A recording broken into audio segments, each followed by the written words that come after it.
I don't know, the videos I do on the generator seem to do a tad bit better, so I thought I'd come back down here today and talk about it some more. So just to give you a little brief overview, this is an ACE-up inverter generator. It's 1500 watts, 1200 watts running watts, 1500 watts peaks.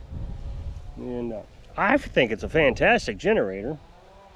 It uses less gas than the Honda and the Champion. It replaced a Predator generator, which was a great generator. It probably lasts 2,500 to 3,000 hours, somewhere around there. But I didn't really take care of it in any extreme fashion. So this one I'm really trying to take care of. I've mentioned all this before, but I need to cover it just in case somebody else new hasn't heard it yet. So I'm changing the oil every 25 hours with 5W30 synthetic. I did a break-in period with conventional oil with 10W30 conventional. But I went to 5 because I wanted to deal with these cold temperatures. At 5W means you can get down to like -10 degrees. So I got a magnetic dipstick in there that cuts all that magnet or the metal that, you know, that wears. That metal gets real abrasive, so in between oil changes it will eat the metal will actually eat the metal more. So, you know, it says you're supposed to change the oil every 1,000 hours or so, with a life expectancy of about, not 1,000, 100. Change the oil every 100 hours, so with a life expectancy of around 1,000 hours. Well, doing a 25, I'm really trying to push a 5,000 hour mark. So, and I think I'm doing really good. We're at 680 hours now. I bought this on October 24th. I think today is February 1st or 2nd or somewhere around there. So, I mean, we're just racking up the hours. Now, of course, in the summertime, I don't run the generator hardly at all.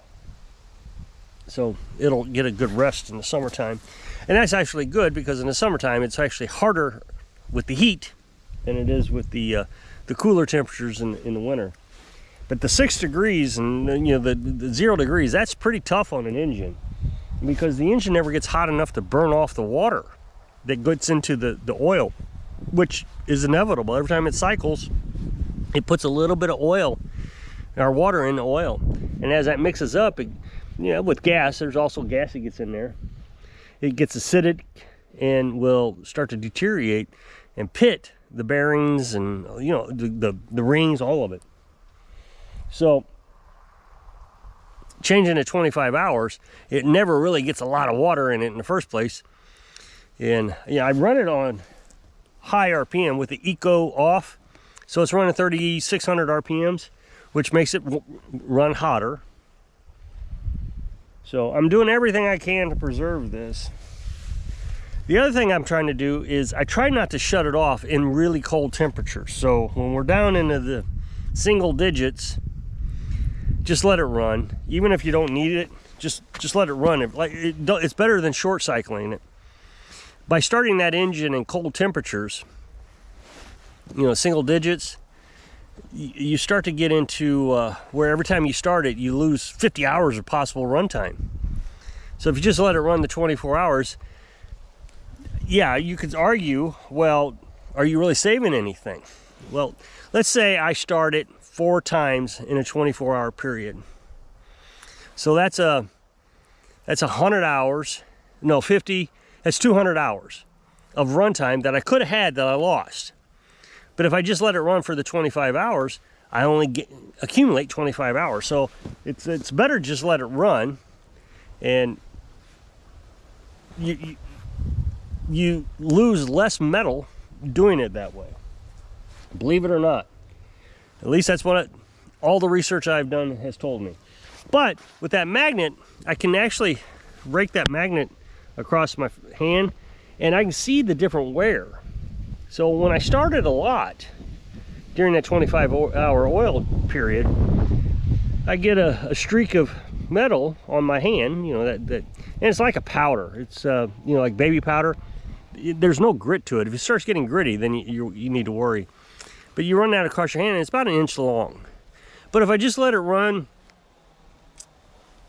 straight through without stopping it, I get about 1/8 to 1/4 inch. So a lot less metal wear. Now, there are going to be mistakes. So last night, they said it was going to get down to 15 degrees at 4:30 this morning. So what I do, there's a few ways I handle this. There's actually 3 ways I handle this. I always start it at 5 o'clock every night to let it charge up the batteries before I go to bed. I do that every night, 5 to about 8. So it's a 3-hour run. Because the temperatures have been so cold, it really zaps the batteries. And of course, the batteries are starting to get older, and they just don't want to do as well as they used to. So I don't want to hurt them. So I make sure I run it for the 3 hours. Now, there's on these really cold nights, say it gets down to 15 degrees. Well, let's say it gets down to 20 degrees. Instead of shutting it off at 8 o'clock at 20 degrees, at 4 o'clock in the morning, I just let it run until it runs out of gas. So that's 6 hours that it'll run. So from 5 to say, 11? And then then it shuts off. Well, then the rest of the night, it can sit there, and my tank, because I'm also running this little space heater, never gets below freezing. Now, when it gets down to 15 degrees, or teens, down into the teens, I come down at 8 o'clock and I put more gas in it. So that gives me an additional 6 hours. So that gets me to about 2 o'clock. 2 o'clock in that range, somewhere around there. But if it gets below 10 degrees, I've set it so I get up in the middle of the night about 12:30 and I fill it again. So I fill it at 8, and then I fill it at 12:30, midnight, and then that gets me to 4:30, and it never shuts off. I get up at 4:30, I fill it, and I just keep letting it run. So that's single digits, that kind of stuff. And that has worked fantastic. It's been a great plan. Well, last night they were predicting that it was going to get down to 15 degrees by 4:30 a.m. Now, it was supposed to get colder by 7. So it was supposed to get down into the single digits at 7 o'clock. So my plan was to just get up 4:30 and start it. Now, if you started at 15 degrees, there's very little wear when you pull that starter. Very little. But the problem is when you start starting it in single digits, that's where you get the most wear. And they say it can be up to 50 hours worth of wear in one start. I think I already mentioned that. So I never want to start it in single digit temperatures. And if I do, I'm going to bring it inside and let it warm up. So I let it die at 2 o'clock this morning, because it was going to be down at 15 degrees. That means I could have gotten up at 4:30, started the engine. I wouldn't have had that 50-hour wear for the start, and my water won't freeze.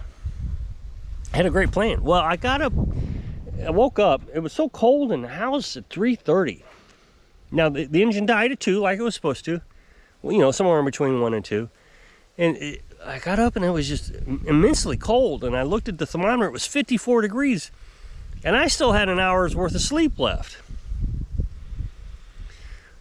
And I looked at the app on my phone and it said it was 6 degrees. It was supposed to be 15, but it was 6.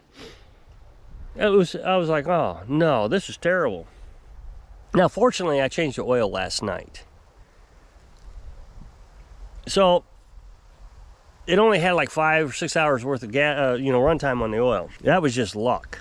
Now it's been down for an hour and a half, hour to hour and a half. So I pulled the rope, and it didn't feel like the oil had gotten thick yet. I guess because it just died recently. So let's say the oil was 15 degrees. I mean, it would have dropped significantly, but it wasn't in the single digits yet. So it wasn't really thick.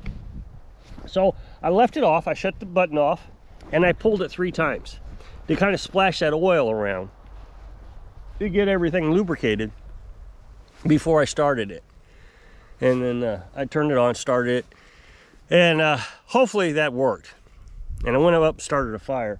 Now, another thing I did is I just recently made a mistake. I bought a 400 watt heater, and I didn't want to buy a 400 watt. I wanted to buy a 200 watt.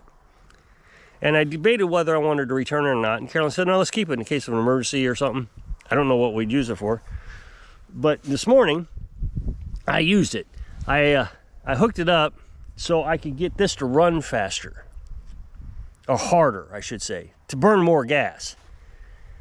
So I had about 800 watts, maybe 1,000 watts, when I hooked that heater up, being pulled from the generator. That really made it work hard.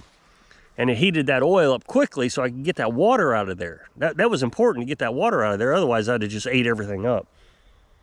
So I ran that for 2 hours with that heater on. And when I came down here, I couldn't even touch the dipstick, the magnetic dipstick. It was too hot. So that means it got good and hot. So I really think I'm going to get 5,000 hours out of this. Now, the thing is I'm going to spend anywhere from 150 to 250 on oil. Now, I figure even if I wasn't doing a good job, I would still change the oil at 50 hours, not 100 hours. I'd never done 100 hours before. I've always changed oil at 50. So at 50 hours, it's going to cost 250, or 50 hours, it would cost $150 to change the oil for the life of this. But if I do it, you know, for the 5,000 hours. But if I do it every 25 hours, it makes it to 5,000. I'm only spending 250. So that means I've spent, I'm going to split it down, you know, about 125. So I'm going to spend 125 in oil, extra than what I would have normally spent, plus the 250 for the generator. So I'm up to 375 for this generator. Now I can buy a Champion, which uses more gas by a lot, probably about to double the gas, for 500 bucks, 600 bucks, somewhere around there. And I might get 5,000 hours out of it if I just did the regular oil changes. So I'm still cheaper. If I had done extra oil changes, now I'm up to $700-800. Of course, it might last longer. I don't know. And then you have the Honda. And the only way to make Honda pay for it, if this lasts 5,000 hours, I've done the math. The only way the Honda could pay for itself and beat this is if it ran 20,000 hours. And I've done all kinds of research on this. There is no way a Honda can perform for 20,000 hours. The max a well taken care of Honda will last is about 10,000 hours, the max. You know, their cycle life is about 5,000 hours. That's what they, you know, kind of promise. Same with the Champion. Champion's like around 5,000. So if this is 1,000 and I make it to 5,000, so I'm basically getting to where the Honda and the Champion are. So I just had to minimize the mistakes like I did last night. Now, it's supposed to warm up now. And we're going to get into the 50s this week. This is fantastic. So I don't think, I mean, we might get another cold snap sometime mid-February, but I don't think we're going to be in too much more of these really cold temperatures. So that means we can start winding this down, getting ready for summer. Okay, so I don't know if I mentioned this. So I bought it in October. It has 680 hours on it now. 680 hours, right? Yeah. So we're almost at 700 hours.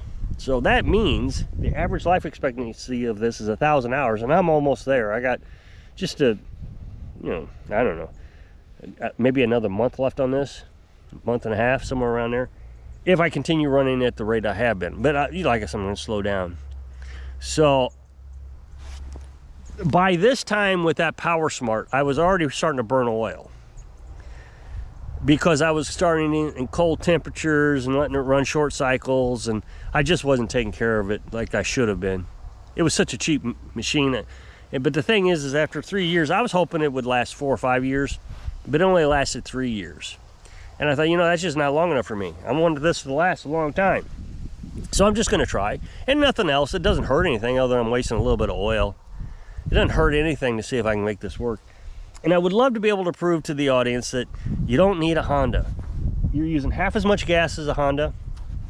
It's a bit louder. Okay, you know, really, that's the important thing. This thing's now 100 feet away from my house, and I don't know, 200 or 300 feet away from their house. They can't hear it. I can't hear it. So it's not a nuisance. And I'm running it on eco off in the wintertime. If I ran it with eco on, it's much quieter. So I just think that these are the way to go. If you're not going to use a generator a lot, I would really recommend one of these. you know, just in an emergency. But I'm running it full time, and I'm quite impressed with well, I was impressed with the Power Smart too. I was disappointed when it started using oil, but we haven't run into that problem yet. Well, I think I'm gonna jump off of here. So if you'll click this up next box to take you a video over to my other channel, it's a brand new video today. Really appreciate it. Go check it out. So if I can inspire you, I don't know, work hard trying to get it to last so you live your dreams. Thanks for watching.